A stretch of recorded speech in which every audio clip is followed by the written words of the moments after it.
Now, if you came here expecting a long, drawn-out intro, normally you'd be in the right place, right? But here today, we're talking about a monster, and that's right, I mean a good monster, kind of akin to the big friendly giant. I never saw it or read it, but some people like it.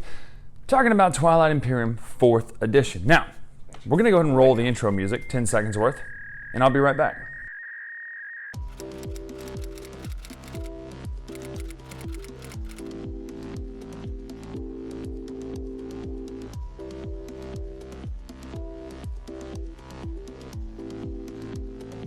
So because I don't want to waste time on just blathering and talking, I do want to give a quick history lesson because there would be a simple mistake to assume that just because this says 4th edition on the box that everybody knows about Twilight Imperium in the first place. Here's the thing. When I got started in gaming, I would always look in the back of my Fantasy Flight, catalog and see this crazy looking game, Fantasy Flight's, Twilight Imperium 3rd edition. But here's the thing. I started by playing, I said HeroClix to Imperial Assault. And so in my mind, I thought, well, these are just these flat little tiles and plastic ships. They're not three-dimensional models like these big standing. Boy, was I wrong. Twilight Imperium 3rd edition had become my favorite game. I loved it, even though I very rarely got to play it. Because it is big. Look at the box. It used to be longer, but now this one's much deeper, and we'll take a look at that in a minute. But let's talk real quick the history of this game, what it is, because I would be remiss to tell you that in case this is your first experience to this. Because when I was trying to find out about Twilight Imperium 3rd edition, all I could find were these couple of reviews on it, and then every reviewer going, you have to play this game, it's the greatest game of all time, which it possibly is. Here's the thing. It's a space epic game. And I mean that in every sense of the word. You are epically exploring, fighting, discovering, researching all these sort of things about this planet Mechatol Rex and the existing solar system outside of it, and how you can conquer and be the greatest race in the empire of this fictional universe. Now, if you're familiar with Asimov's Foundation series, a lot of inspiration drawn from there with Mechatol Rex. It's this planet covered with buildings. There's no space hardly to see anything, but that's not the point of the game. It's not this tight narrative. It's this wide, broad scoping epic that changes every time you play because of who you have playing with you.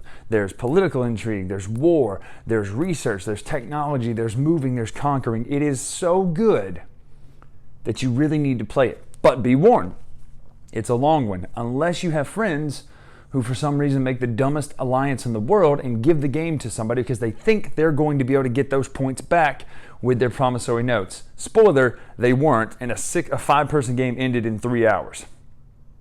Yeah, unfortunate. But let's look right now at quickly how to play Twilight Imperium. Then we're going to talk about some differences between 3rd edition and should you buy 4th edition right now. Now let's talk one area where Fantasy Flight never scrimps on this game, and that is art. This is what sells me on the game, this beautiful, gigantic picture of Twilight Imperium. All the things that are going to happen in this game played out by this wonderful art. Christian Peterson designed this, years and years ago. This is the 20th anniversary, years ago, and it's become 4th edition. But something I want to show you about 4th edition inside this box before we get too far into this is one great addition that has not been anything previous that I've always preached is helpful to get games faster to the table.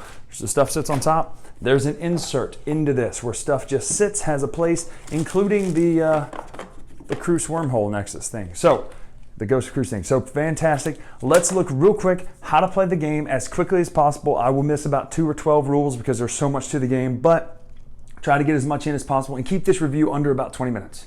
So the first step is to build your universe. Basically, you've got Mechatol Rex in the center. You've got greenback tiles, which represent your race's home planets. You've got blueback tiles, which represent other planets and sometimes a wormhole on them.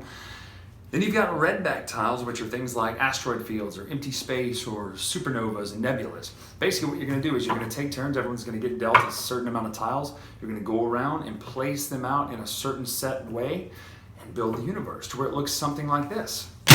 And then you continue by playing the game. This is a 3-person setup, 5-person setup, and 6-person setup looks a little bit different, but let's find out how to play now. So the main point of the game is victory points. First person to 10 victory points wins the game, or if you're a glutton for punishment, 14 on the back. The way you do that is by scoring objectives, public, private, and secret objectives, or public objectives and secret objectives. But here's what your basic setup is. Everyone gets a board left-handed or right-handed, I do like that, for their color. So if you're playing blue, you would get this board. Then you would pick one of the several races here. I think it's 17 of the races. They all made it, except for the Lazax, but that was only part of a certain scenario anyway. They're all there. All your favorites. Turtles, lions, humans, everything. But let's talk about this first. It has a reference card for the different types of actions. So there's a tactical action, strategic action, and those are the only two types of actions you can really take other than card actions or component actions. But strategic action has to do with the strategy phase. And the way this works is there are the 8 strategy cards. You would have them laid out, all the different 8 strategy cards. And this is what makes the game so incredibly fantastic. It makes it basically Puerto Rico in space, but with a lot more excitement to it. We're going to quickly go through these, what they do right now. Don't have time for questions or anything like that. Not that you can ask anyway, it's a video. But let's look right now. So the strategy phase is what makes this game incredibly exciting. These are the 8 strategy cards. You choose one of them at the beginning of the round. You will get to pick 2 in a smaller player count game, but let's stick with the normal kind of set right now. You'll choose one of these. So let's just go through them in order, talk about what they do quickly, and then continue on with the tactical actions. So strategic card number 1, strategy card number 1 is leadership. You gain 3 command tokens, and you can spend any amount of influence to gain 1 command token for every 3 influence spent. Number 2, diplomacy. Choose one system other than Mechatol Rex that contains the planet you control. Each other player places a command token from his reinforcements in the chosen system.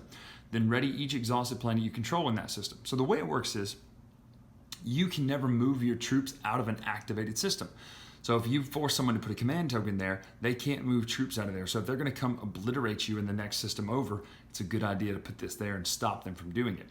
So number 3 is politics. This really speeds up the whole political process because sometimes in the old version, you wouldn't even get to the politics phase unless somebody took this card. After someone takes Mechatol Rex, you always get that. So I'm not going to read all these. You can kind of read through them as I hold them up. I'll just kind of comment on them. Construction, this allows you to get your PDS and your space docks built since you normally build things with a space dock. Trade, this one is the most different. So you gain 3 trade goods if you're the primary person. Then you replenish commodities. Everybody's race has a certain amount of commodities on their board. Jolnar has 4. Hakan or Hassan, however you want to say that, has 6. These do nothing for you until you trade them through this wonky kind of loosey-goosey thing called transactions. I like it. It's thematic. It's just hard to get at first. You can initiate a transaction when you're adjacent to someone. This allows you to trade your commodities for their commodities and turn them into trade goods, which is how you get trade goods. Trade goods can be spent as resources or influence, by the way. Then you can choose somebody else to do it for free. But the whole thing is you can also trade the promissory notes, which are cool. They made it through from the expansion. Spend a token from the strategy pool to do it as well. 6, warfare basically lets you reactivate a system is what that does. You take one off the board that's already activated. So if you're in the fighting mood, you can effectively move your ships twice out of a system. Technology, this is also very different and streamlined in a good way. I really, really love what they did here, and I'll explain it in a minute. Number 8, if you control Mechatol Rex, you get a victory point. Plus, you can score public objective out of phase, which is nice because you can do it now before the status phase. And this is how you also get secret objectives. So let's talk cards because the game features a whole lot of cards. So first of all, let's do the objective cards. These are public objectives. Phase 1, you lay out 5 of those up top above this score tracker and 5 below of the phase 2, just like that. These are things like spend a total of 3 tokens from your tactics and strategy pool. Now you do this during the status phase, so you would actually have to wait and have these 3 tokens available to spend. Spend 8 influence. Control 3 planets that have technology specialties. Own 2 technologies in each of the 2 colors. So different things like that. Level 2s they're kind of similar, but they give you 2 points. Control 6 planets that each have the same planet trait. Planet traits are these symbols here. So it says control 6 planets that have the same planet trait. So it'd be these things like that. Now, control 11 planets in a non-home system, send 16 influence. So they're definitely worth the victory points that you get for them. Let's talk about agenda cards. These are things like this. So a law. You vote for this. All systems that contain either an alpha or beta wormhole are adjacent to each other, so it makes all the wormholes adjacent now. Against, each player places a command token from his reinforcements in each system that contains a wormhole and 1 or more of his ships. So it would effectively be there for next rounds. You couldn't activate with it. Directives, they're a little bit different than laws. Laws become permanent rules. And so basically you spend influence to vote on these things. The elected player, votes, gets a secret objective. So if you want to, steal a vote, you just have enough influence left over and you can do it. These are the action cards, or things like after an agenda is revealed, you cannot vote on this agenda, predict it out loud. Morale boost, these are at the start of combat. Some of them are also actions that you have to spend your action on. Let's talk research quickly. Everyone will start with a basic research, technology. Everyone's going to start with a technology that your race will tell you. There's also a couple race-specific technologies. These are what it costs to buy it. You say, how do you buy it? Well, remember, if you take the action, you get to research a technology. That means you take a technology that you have the prerequisites for. Each card provides another symbol. So to get this card, you would have to have 2 technologies already, 2 symbols worth of this technology. So you could get this card by having, I'll show you, this and this already researched. So if you already have these 2 researched, because they both provide those symbols, you could then buy or research that card. That's how it works. It just streamlines it. There's no tech tree. You just have to have the right amount of symbols. You can also upgrade your units, and this is really great because it just sits right over the top of where it goes on your player board, just kind of like that, and it shows the new unit. I love that. And that's pretty much it when it comes to technology. Some of them are free, have no prerequisites, so that's how you kind of get into the other colors that you don't start with. The other thing are promissory notes. These are basically binding contracts that you have to honor, and that's it for the cards. So let's talk the tactical action and wrap this thing up. So you'll take a tactical action by taking one of the tokens off your tactical area. Again, there's these multiple areas here, tactical, fleet, and strategic, and then you have your trade goods that go down here. You'll take one off of here and activate the system you want to activate. So when you activate, let's say this system, for instance, you would be moving your ships into that system. Now you could do it from any direction that can reach there based on the movement value of ships. Some of them have 2, some of them have 1. But you also have to keep in mind your fleet total. So if you only have a 3 fleet total, you can only ever have 3 in this space at once. Now also don't forget this space is adjacent to the other wormhole space over there because of the alpha wormhole. Now you would move your ships in like this and follow the phases. So you activate it. You do your movement. If there's a fight, you do all the space cannon offense. That happens first. Then you do your space combat. If you have a unit that can shoot out fighters first, you can do that.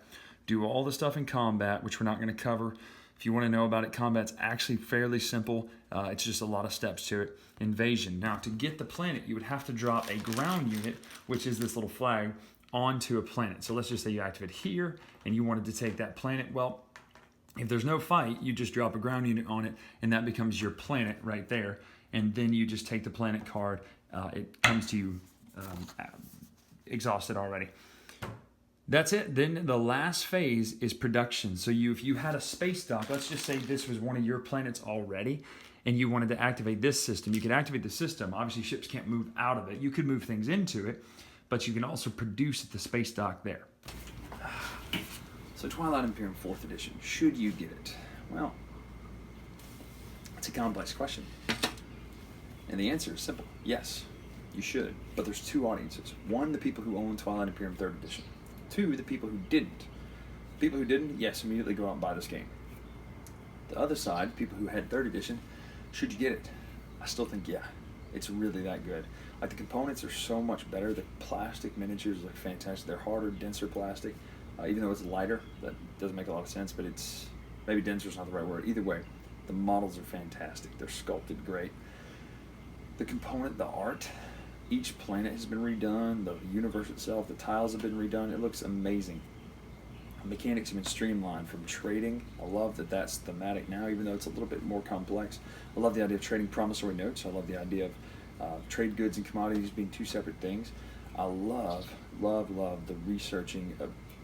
It's no longer a tech tree, even though I like tech trees. It's just a prerequisite system. If you have this too many colors of this, you can get this.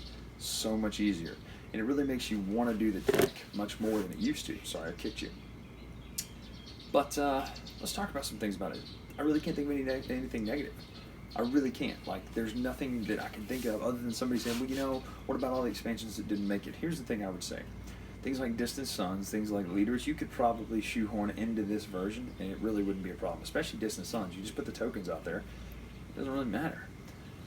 Let's talk cost. It's an expensive game. It really is. But here's what I've noticed. Not that Fantasy Flight or any other company, from that matter, has to apologize ever about a price. This is supply and demand. It's just how it works. Here's what I would say, though. That game feels like you're almost getting it at cost. That's how much of a value it is because of what's inside of there. First of all, the insert, the plastic miniatures, all of the cards, all of the tokens, all the chips, everything is 100% beautiful quality in that gigantic box. And it feels like everything you get inside that box is right at the cost of what it should pay. There's like not a huge markup. I wonder, how they're going to make a whole lot on it because it's so much. And again, I don't know the numbers behind it, so they clearly know what they're doing, but it's a beautiful game.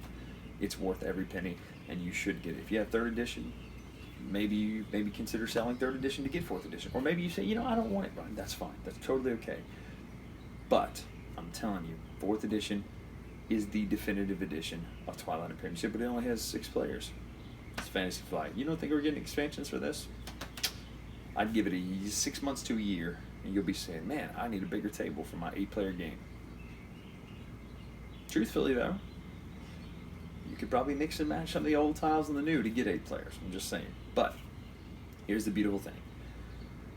It's the definitive version 20 years later. Well done, Christian Peterson. Well done, Elena and Corey and all the people there at Fantasy Flight and Asmodee and all that stuff to put out a fantastic product, especially after watching the documentary to see where they were going to what we ended up with. Love it. Every bit about that game is beautiful. And it's the definitive game. It does what it does best. It is the best space exploration, space whatever. You can argue if it's a 4X, I don't care. It's the best at it. Feels like Puerto Rico in space, plus all the other stuff, right? There's nothing more exciting than the political side of it, too. Just sitting there and going, well, I can buy this vote, I can get this law to work in my favor. I love it. I love that aspect of where every single decision you make feels important. And what other people doing on their turn also feels important because you never really feel left out. If they take the strategic action, you get to do something. And that is why this game is so engaging. It can be a long time to your turn in a 6-player game, but if you get to do something on someone else's turn, I love it. I love the engagement. They did a really fantastic job engaging with players. That's Twilight Imperium 4th edition. I'm Bryan Drake with the latest retro. Thank you for watching. Thank you, Fantasy Flight. Continue to knock it out of the park for another 20 years where we get Twilight Imperium 8th edition in 20 years. Until next time, I'll see you. Thanks so much for watching the Dice Tower videos. Find more great videos and reviews as well as our top-rated audio podcast at Dicetower.com. You can also find other great shows at Dicetowernetwork.com. I'm Eric Summerer, and you've been watching The Dice Tower. The Dice Tower is sponsored by Cool Stuff Inc., where you can find great games for great prices. Cool stuff in stock. Check them out at CoolStuffInc.com.